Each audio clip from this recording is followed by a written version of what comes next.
Hi everybody, Catfish Jones here with a little bit of couch talk with Carfish. Continuing our adventure on Vlogtober the 11th today. Um, Got to thinking about whether vlogs are even still a thing. I've been doing YouTube for a few years, maybe not a full handful, but at least a few. And when I started, I had been following vloggers who were doing daily content and maybe not necessarily creating anything more than a video of their day consistently, where the entertainment factor was just in following this person day after day after day, checking up where they're at and what's going on. Back in the days of Casey Neistat and creators like that, which was certainly never my draw to creating.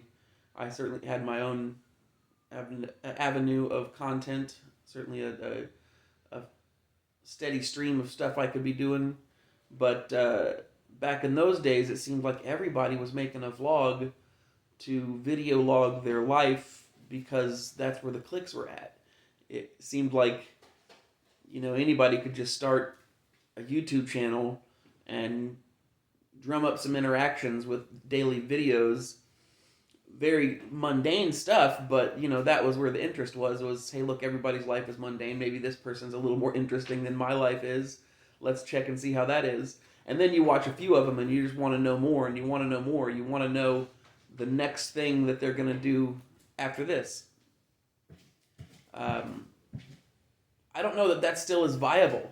Along came TikTok, and YouTube does the short format now, and videos got much shorter, and that seems to be the way that people who are just click chasing are, I don't know, able to chase their clicks. That's where the clicks are at, so they kind of switch formats. There's still some great vloggers out there, and certainly they're getting tons of views on regular content.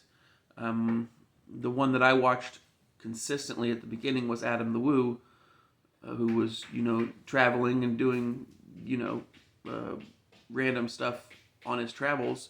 And part of the draw for me there was the consistency. He had been doing so many years in a row of a daily video that you wanted to be part of that story.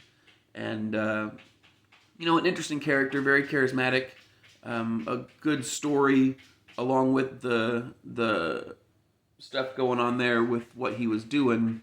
So to me, that was kind of cool and got me thinking of ways that I could take my content that I was already creating, the music and the painting, and find a way to transfer that to an internet video log where you could put it up there and it's saved forever, and it's kind of like having not just the interaction with the people that view it on a regular basis, but also that interaction with oneself that,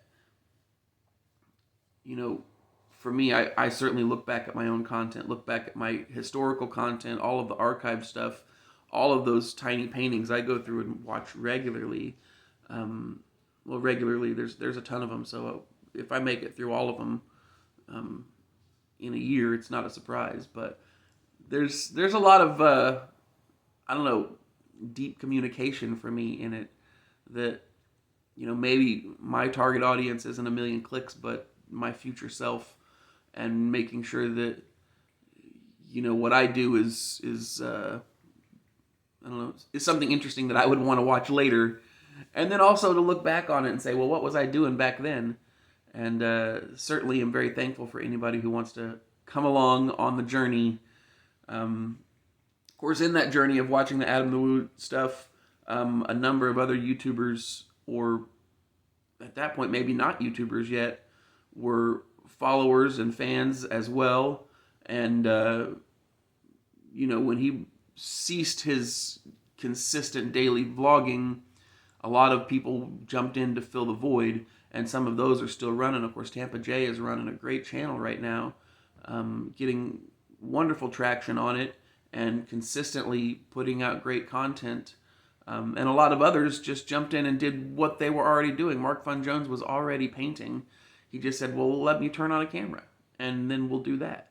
And now he has, of course, he's doing the skateboarding now. And, you know, I don't know if vlogging should be the thing that it was 3 or 4 years ago, because things change as time goes on.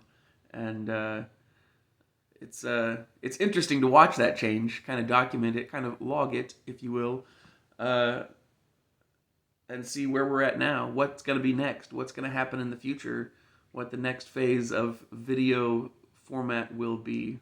I don't know. I thought it would be an interesting topic to talk about here on the couch as we do a little bit of couch talk with Carfish. And, you know, it's something that was already in my head, something that was already, like, rattling around in the attic saying, hey, what about this? Is that even, I don't know, viable as a format? Is Vlogtober still necessary or relevant? Who cares? I'm doing it anyway. So let me get to it, and we'll do another one tomorrow, and we'll keep this train rolling. Good to see you guys. I'll see you soon, and cheers.